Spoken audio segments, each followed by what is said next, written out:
વિશ્વ સાહિત્યમાં શ્રીમદ ભાગવદ્ ગીતાનું અદ્વિતીય સ્થાન છે.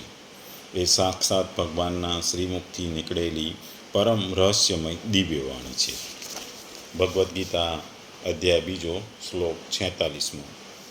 ભગવાને અર્જુનને કહ્યું કે બધી બાજુથી ભરપૂર જળાશય મળી જતા નાનકડા જળાશયમાં મનુષ્યનું જેટલું પ્રયોજન રહે છે, બ્રહ્મતત્વથી જાણનાર જ્ઞાની અથવા બ્રાહ્મણનું સઘળા વેદોમાં એટલું જ પ્રયોજન રહે છે. અર્થાત જેમ મોટું જળાશય પ્રાપ્ત થઈ જતાં જળ માટે નાના જળાશયોની જરૂર રહેતી નથી, તેમજ બ્રહ્માનંદની પ્રાપ્તિ થતાં આનંદ માટે વેદોક્ત કર્મોના ફળરૂપી ભોગોની જરૂર રહેતી નથી. અહીં જે આગલા શ્લોકોમાં કર્મની જે વ્યાખ્યાઓ અને ઉદાહરણો આપવામાં હતા, એને આગળ અહીં ભગવાન કર્મ અને ભગવાનની પ્રાપ્તિ એનું એક વધુ ઉદાહરણ આપે છે.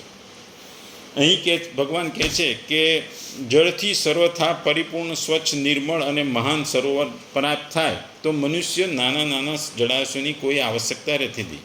કારણ કે નાનકડા જળાશયમાં જો હાથ પગ ધોવામાં આવે તો તેમાં માટી ઓગળી જવાથી તે જળ સ્નાન કે પીવાને લાયક રહેતું નથી. અને જો તેમાં સ્નાન કરવામાં આવે તો જળ કપડાં ધોવાને લાયક રહેતું નથી. અને જો તેમાં કપડાં ધોવામાં આવે તો જળ પીવાને લાયક રહેતું નથી. પરંતુ મહાન સરોવર મળવાથી, એટલે કે મોટું સરોવર મળી જાય તેમાં બધું જ કરવા છતાં કંઈ ફરક પડતો નથી, કારણ કે એટલું બધું પાણી હોય છે. અર્થાત એની સ્વચ્છતા, નિર્મળતા અને પવિત્રતા જેવી હોય તેવી જ રહે છે. અહીં ભગવાન આગળ કહે છે જે રીતે મહાપુરુષો પરમાત્મા તત્વને પ્રાપ્ત કરી ચૂક્યા છે, તેઓ માટે વેદોમાં કહેલા જ્ઞાન, યજ્ઞ, દાન, તપ, તીર્થ, વ્રત વગેરે જેટલા પણ પુણ્યકારી કાર્યો છે તે બધામાં તેમનો કંઈ મતલબ રહેતો નથી. અર્થાત પુણ્યકારી કાર્યો તેઓને માટે નાના નાના જળાશયો જેવા છે. એવું દ્રષ્ટાંત આગળ 70મા શ્લોકમાં પણ ભગવાને આપ્યું છે કે જ્ઞાની મહાત્મા સમુદ્રની જેમ ગંભીર હોય છે.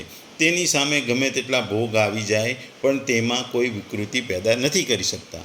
જે પરમાત્મા તત્વને જાણવાવાળો છે અને વેદો તથા શાસ્ત્રોના તત્વને પણ જાણવાવાળો છે, એ મહાપુરુષ નહીં બ્રાહ્મણ વિજાનંદ પદોથી કહેવામાં આવ્યો છે. અહીં ભગવાન કહે છે કે પરમાત્મા તત્વની પ્રાપ્તિ થવાથી તે 3 ગુણો રહિત બની જાય છે. તે નિર્દ્વંદ બની જાય છે. અર્થાત તેમાં રાગ, દ્વેષ વગેરે નથી રહેતા. તે નિત્ય તત્વમાં સ્થિર થઈ જાય છે. તે નિરોક્ષેમ બની જાય છે. અર્થાત કોઈ વસ્તુ મળી જાય અને મળેલી વસ્તુનું રક્ષણ થતું રહે એનામાં ભાવ પણ નથી રહેતો. એ સદા પરમાત્મા પરાયણ રહે છે.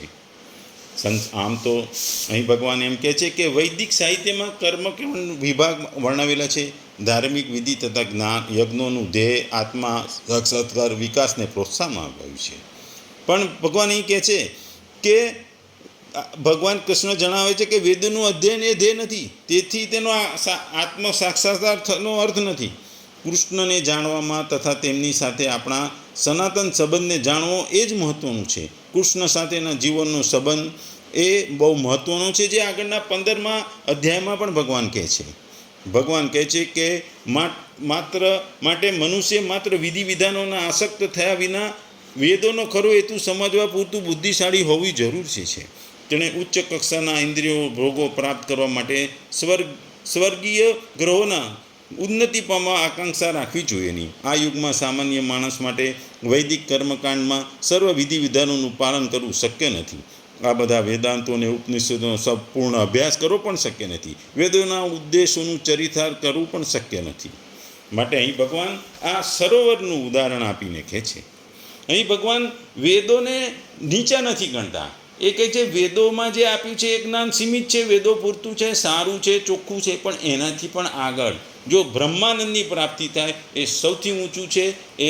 એ બ્રહ્માનંદની પ્રાપ્તિ માટે વેદોની જાણકારી કંઈ જરૂર નથી, એટલે કે સકામ કર્મની કંઈ જરૂર નથી. નિષ્ભાવે ભગવાનનું નામ લો તો તમે બ્રહ્માનંદની પ્રાપ્તિ થાય. અહીં ભગવાન અર્જુનના સંદર્ભમાં કહે છે કે અર્જુન, તું યુદ્ધ કરવા મેદાનમાં આવ્યો છું, ક્ષત્રિય છું, તારો સ્વધર્મ છે, તારું ફરજ છે. એટલે ભગવાન કહે છે કે તું યુદ્ધ નહીં કરે કે કરે એ તારું કર્તવ્ય નથી. યુદ્ધમાં જે પણ ફળ મળે એની પણ તારે આશા રાખવાની નથી. તું યુદ્ધ નહીં કરે તો તારી બદનામી થશે, તને લોકો તારા વિશે ખરાબ કહેશે, અને યુદ્ધ કરીશ તો તું જીતીશ, તો તું રાજ્ય પામીશ. એટલે કે નાના સરોવર કરતાં મોટું સરોવર એટલે કે વિજય થાય તારો યુદ્ધમાં, એ મહત્ત્વનું છે. અને બીજું કે આ ધર્મ યુદ્ધ છે, તું ધર્મ માટે લડી રહ્યો છું, એટલે તું કોઈ સકામ ઈચ્છાઓ રાખ્યા વગર તું યુદ્ધ કરીશ તો તું પરમાત્મા પરમેશ્વરને પામીશ. એટલે ભગવાન કહે છે કે અહીં તું યુદ્ધ કર. એ યુદ્ધ જે ધર્મ યુદ્ધ છે એ માટે અર્જુનને અહીં કહે છે કે ધર્મ યુદ્ધ માટે તું લડીશ અને જીતીશ તો તું પરમાત્માને પામીશ. જો આધુનિક જમાનામાં જોવા જઈએ તો આ જળાશયના સંદર્ભમાં જોવા જઈએ તો આજે નાના નાના ગામડાઓમાંથી લોકો શહેર તરફ પડી રહ્યા છે. શહેરમાં વસ્તીનો વધારો થઈ રહ્યો છે, ગામડા ખાલી થઈ રહ્યા છે. એ જેવું જ છે કે નાના સરોવરોમાં માછલીઓ ઓછી થતી જાય છે, પુષ્પો અને કમળ પણ ઓછા ઉગે છે, એ બધા મોટા સરોવરમાં ઉગે છે. એટલે જેમ ગામડાનું મહત્ત્વ ઘટી ગયું છે એમ આજે નાના નાના સરોવરનું મહત્ત્વ જ્યારે ઘટી જાય છે, જ્યારે મોટું સરોવર મળે છે, પાણીનો મોટો જથ્થો કે સ્ત્રોત મળે છે, એટલે જેવું જ શહેરની આજે ભૌતિક સુખો માટે ગામડામાંથી લોકો શહેર તરફ જઈ રહ્યા છે. એટલે શહેરનું મહત્ત્વ વધી ગયું છે, નાના ગામડાઓનું મહત્ત્વ ઘટતું જાય છે. એટલે ભગવાન અહીં આપણને આ ઉદાહરણથી, તળાવના ઉદાહરણથી, જળાશયના ઉદાહરણથી આપણને સમજાવવા માગે છે કે તમારે ઓલવેઝ નાની વસ્તુનું નાની વસ્તુ હોય કે નાનું જળાશય હોય કે ગામડું હોય એને લોકો છોડી મોટી વસ્તુ તરફ જતા હોય છે, મોટા શહેરો તરફ જતા હોય છે, મોટા જળાશય તરફ જાય છે.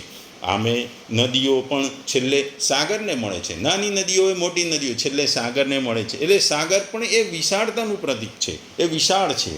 એ જ રીતે ભગવાન અહીં કહે છે જે જ્ઞાની માણસ છે એ વેદોનો જાણકાર હોય કે ન હોય, પણ એ જે પરમાત્માને જાણે છે, જે પરમ બ્રહ્મમાં વિલીન થઈ જાય છે, એ જ ખરો હોશિયાર છે, વેદોના જાણકાર. ને અહીં જે બ્રાહ્મણ કહેવાય છે એ જે વેદોના હોશિયાર છે, એવો વેદોમાં રહેલી વસ્તુઓનું સાચું જ્ઞાન નથી આપતા. વેદોમાં જે ક્રિયાકાંડ છે, યજ્ઞ છે, એના જે સકામ કર્મ કરવા, એટલે કે તમે આ પૂજા પાઠ કે આ યજ્ઞ આ વ્રત કરશો તો તમને આને પામશો, એના કરતાં ભગવાનને પામવું, ભગવાનમાં વિલીન થવું એ જ બહુ મહત્ત્વનું છે. આમ ભગવાન અહીં પરમાત્માની પ્રાપ્તિ માટે કહે છે કે ગુરુઓ હોય કે જે ગુરુ શિષ્ય હોય તો ગુરુએ શિષ્યને જ્ઞાન આપવું જોઈએ અને જ્ઞાનથી ભગવાનની પ્રાપ્તિ માટેનું સાધન બનવું જોઈએ. આમ ભગવાન અહીં કહે છે કે જે યોગી આત્મતત્વનો સાક્ષાત્કાર કર્યો છે તેના માટે વેદો નિરર્થક છે, કારણ કે તેમની પાસે આત્માનું નિશ્ચિત જ્ઞાન છે, નિશ્ચમ જ્ઞાન છે. છતાં આનો એવો નથી કે વેદો નિરર્થક છે. જેમણે હજી નવો જ આધ્યાત્મિક માર્ગ સ્વીકાર્યો છે તે સાધકો માટે તે ઉપયોગી છે. વેદોક્ત કર્મના ફળરૂપે જે બધા પાર્થિવ સુખની પ્રાપ્તિ થાય છે એ બધા જ આત્મતત્વના અનંત આનંદમાં પણ મળે છે. આમ અહીં ભગવાન આપણને કહે છે કે નાની નાની વસ્તુઓનું મહત્ત્વ જીવનમાંથી ઘટતું જાય છે. સમાજમાં આજે નીચલા વર્ગના લોકોનું અથવા જે આજે સમાજમાં ભૌતિક યુગ એટલે કે કળયુગમાં આજે નાના માણસોનું મહત્ત્વ નથી રહ્યું. જે સત્તા છે, જેમની પાસે પાવર છે, જેઓ આગળ વધેલા છે, જે પૈસાવાળા છે, એમનું જ મહત્ત્વ છે.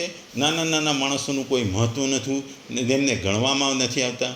આજે સત્તાનો પાવર હોય કે એડમિનિસ્ટ્રેશનનો પાવર હોય કે પૈસાનો પાવર હોય, એ આજે કળયુગમાં એની જ બોલબાલા છે, એમનું જ મહત્ત્વ છે. અને એ લોકો આજે સમાજ ઉપર રાજ કરે છે. આજે પોલિટિશિયન હોય કે કરોડપતિ ઇન્ડસ્ટ્રીયાલિસ્ટ હોય કે આજે IAS કે IPS ઓફિસર હોય, એ નાના માણસોની આગળ એટલો બધો રૂઆબ અને જોર મારતા હોય છે કે નાના માણસો જ્યારે તુચ્છ હોય, એમનું કોઈ સમાજમાં મહત્ત્વ નથી, એમની કોઈ શબ્દ નથી, એમને કોઈ સાંભળતું નથી.